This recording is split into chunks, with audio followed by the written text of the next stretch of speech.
Olá, nós estamos de volta com mais um programa aqui nos estúdios do Portal RSN, mais uma entrevista, portanto, e a minha convidada de hoje é a delegada da mulher, Ana Carolina Haas.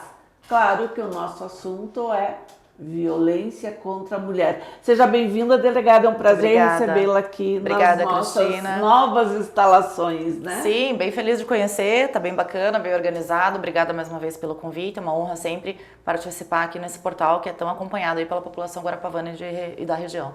Bom, doutora, a gente convive aqui no nosso departamento de jornalismo com os boletins policiais, né?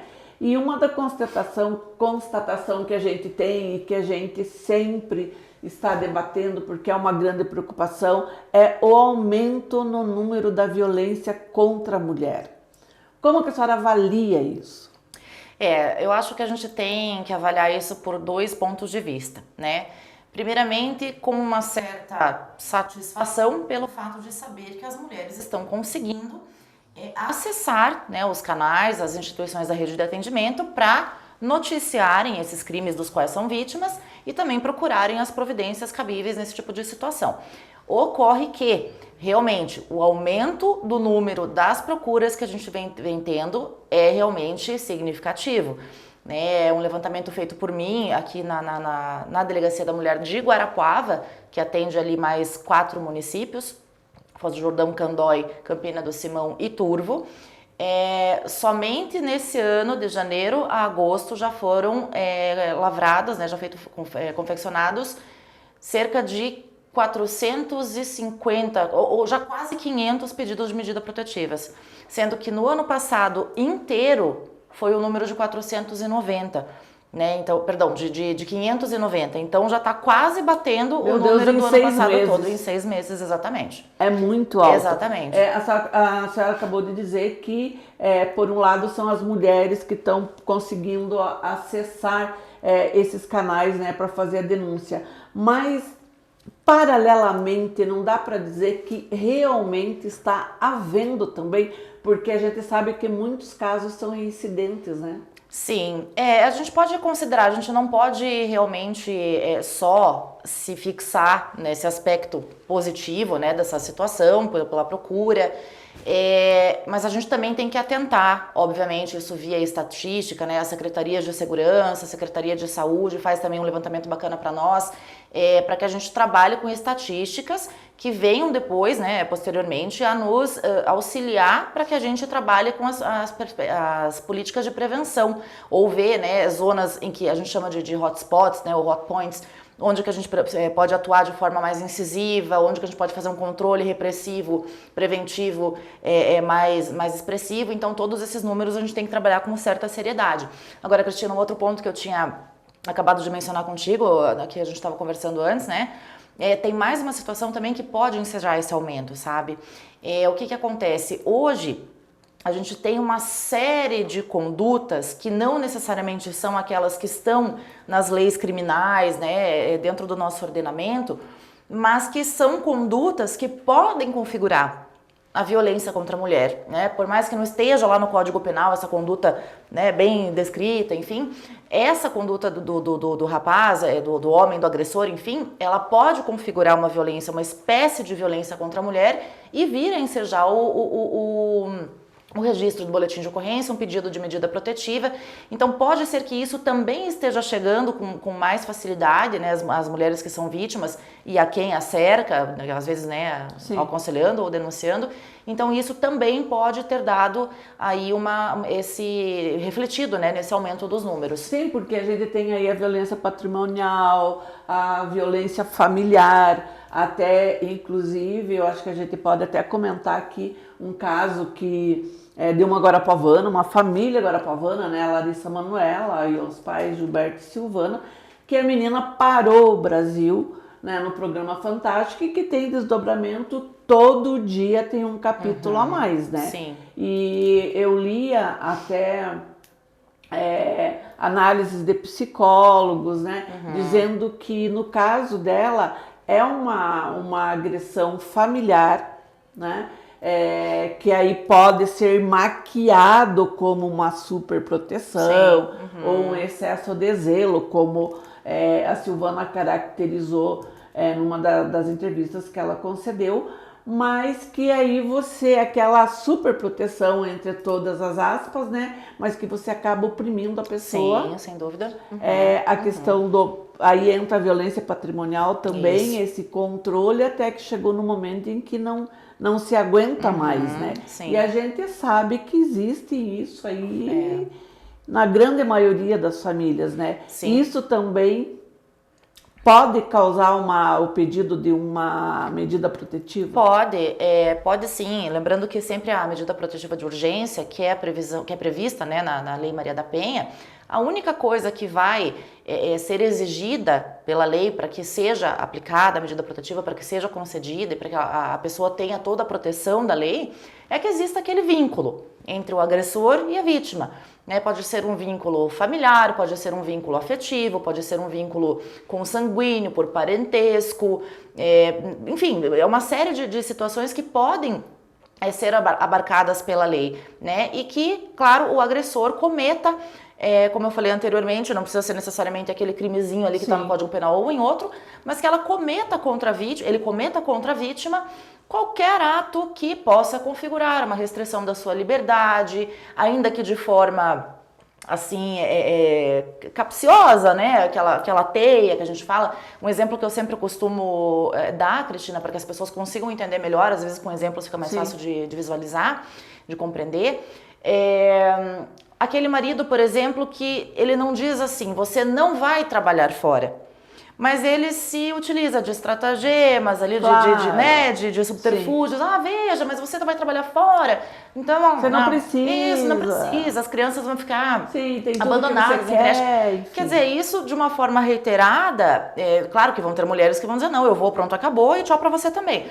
Mas uma pessoa que já está, né, em certa, com essa que eu sempre digo, no ciclo da violência, ela não vai perceber, ela vai sucumbir àquilo, né? E não são só essas condutas, não vai ser só essa conduta, são várias outras.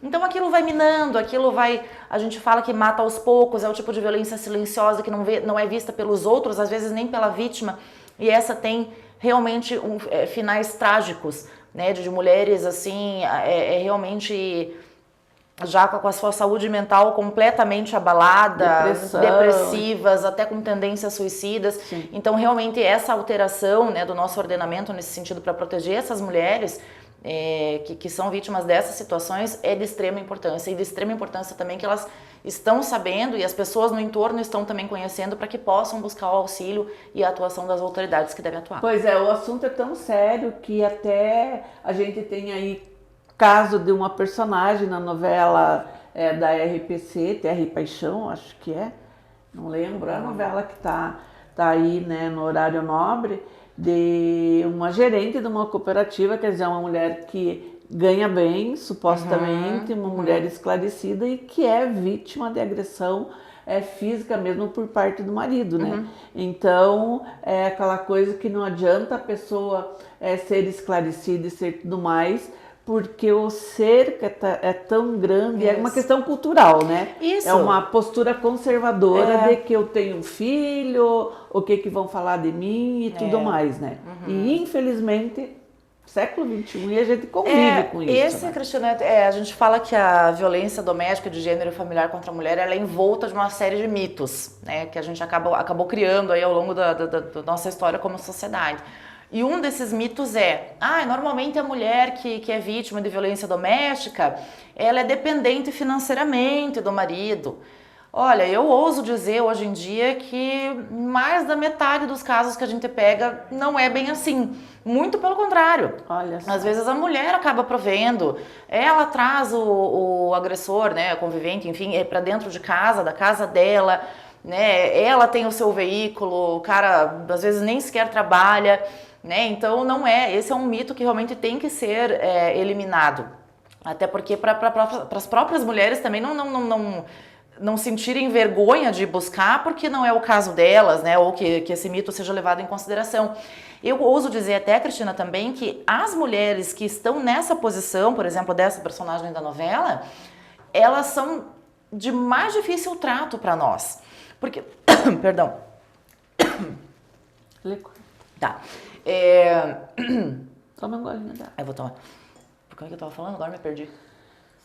É mais difícil para vocês, sim. Né? Essas mulheres são de mais difícil trato porque normalmente elas são pessoas que podem ser públicas, ainda que num determinado âmbito, né, no âmbito da sua empresa, onde ela é chefe, onde, né, ou na família, em que ela é vista como uma grande conquistadora, né, dos seus aí o status, sabe? Então né? Exatamente, é muito complicado, porque uma coisa diante da cabeça dessa pessoa, dessa vítima, saber que a dona Mariazinha, lá, pobrezinha, coitadinha, né, foi vítima. Agora, ela, né, então... Parece que a violência só diz respeito às pessoas de baixo poder aquisitivo. Exatamente, né? O que é uma falácia absurda, né, algo que a gente não pode realmente levar em consideração, porque ela está em todos os âmbitos, em todas as classes, em todas as idades, né. Pois olhando para esses números que a senhora acabou de falar, né, esse aumento gritante aí, o que a gente pode fazer? Porque falar, conscientizar adianta. As pessoas conseguem pôr na cabeça, e não só a mulher,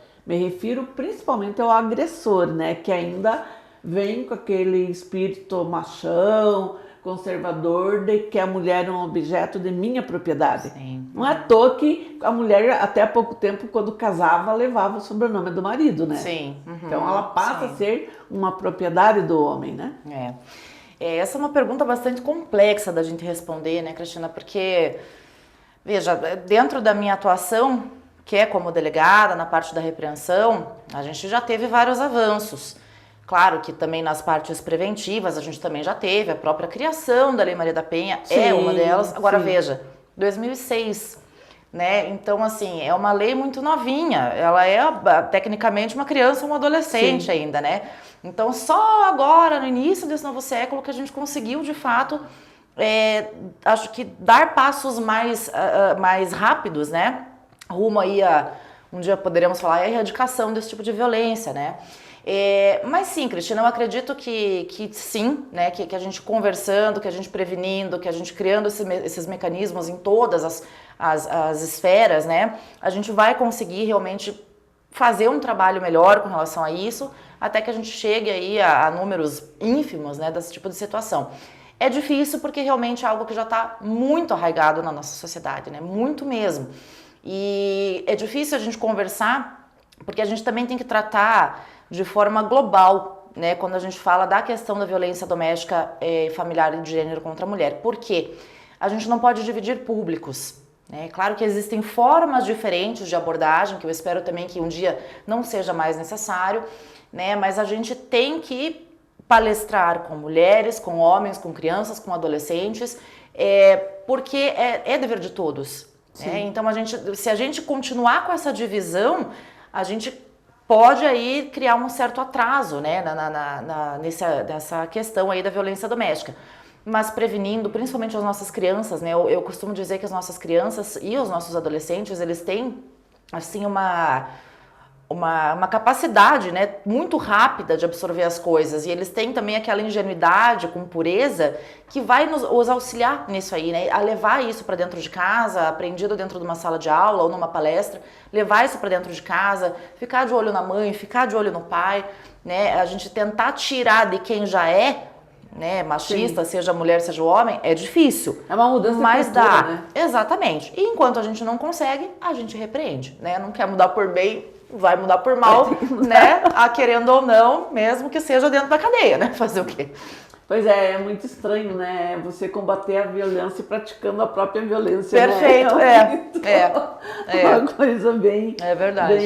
bem complicada, né? Bom, em relação ao feminicídio, a gente já teve assim num ranking muito triste, Sim. né? No mapa da violência, mas hoje a gente vem conseguindo reduzir. Sim. Aqui em Guarapuava e região, né, especificamente, a gente tem números até muito baixos. Óbvio que nós gostaríamos de ter nenhum número, né? Mas tivemos números baixos aí no ano passado e nesse ano. Foi um número de 3 em cada ano, 2022 e 2023. Lembrando que esse ano nós não tivemos feminicídio consumado, salvo engano, Cristina.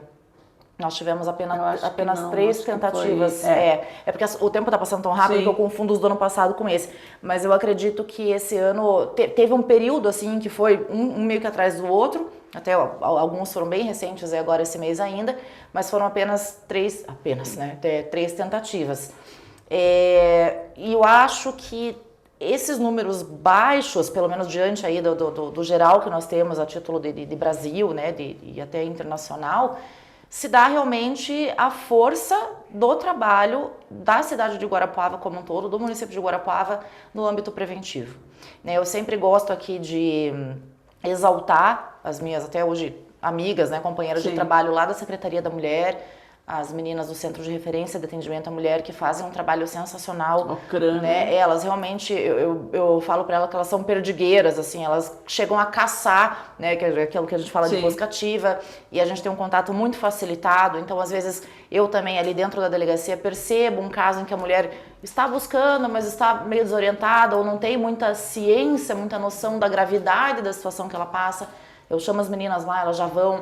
Saúde está muito bem orientada também, né, com as situações em que às vezes chega por eles. Eu falo, a violência doméstica é uma rede, e exatamente, e essa rede funciona muito bem aqui em Guarapuava. E é a ela que eu dedico, ao trabalho dela que eu dedico, que eu tenho certeza que não é erro dizer que a gente tem ainda esses números baixos diante de outros exemplos. Em relação à estrutura da secretaria, a senhora está bem aparelhada? Aliás, Da delegacia? Na verdade não, a gente tem ainda uma estrutura um pouco aquém do que a gente precisa de fato, né? Primeiramente por quê, né, Cristina? Nós somos ali, hoje na 14ª, um apêndicezinho, né? Sim. Então nós trabalhamos dentro da 14ª, que não é um problema, obviamente, só Sim. que não temos aquela estrutura necessária, mínima, fisicamente falando, para que a gente realmente faça o atendimento especializado e individualizado à mulher, né?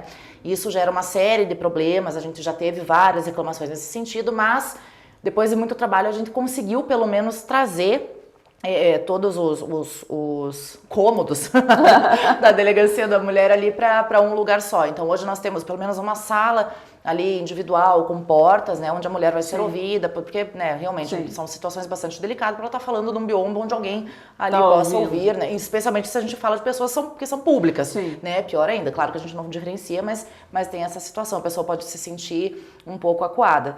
Mas nós teremos novidades em breve aí com relação à estrutura da Delegacia da Mulher, daí faço questão de deixar aqui no ar, por enquanto, Ela volta para nos mas o convite vai ser feito, inclusive, para você presencialmente nos acompanhar aí nessa novidade. A população guarapuavana não perde por esperar aí também, vai ter o seu direito do bom atendimento especializado aí em breve bem atendido.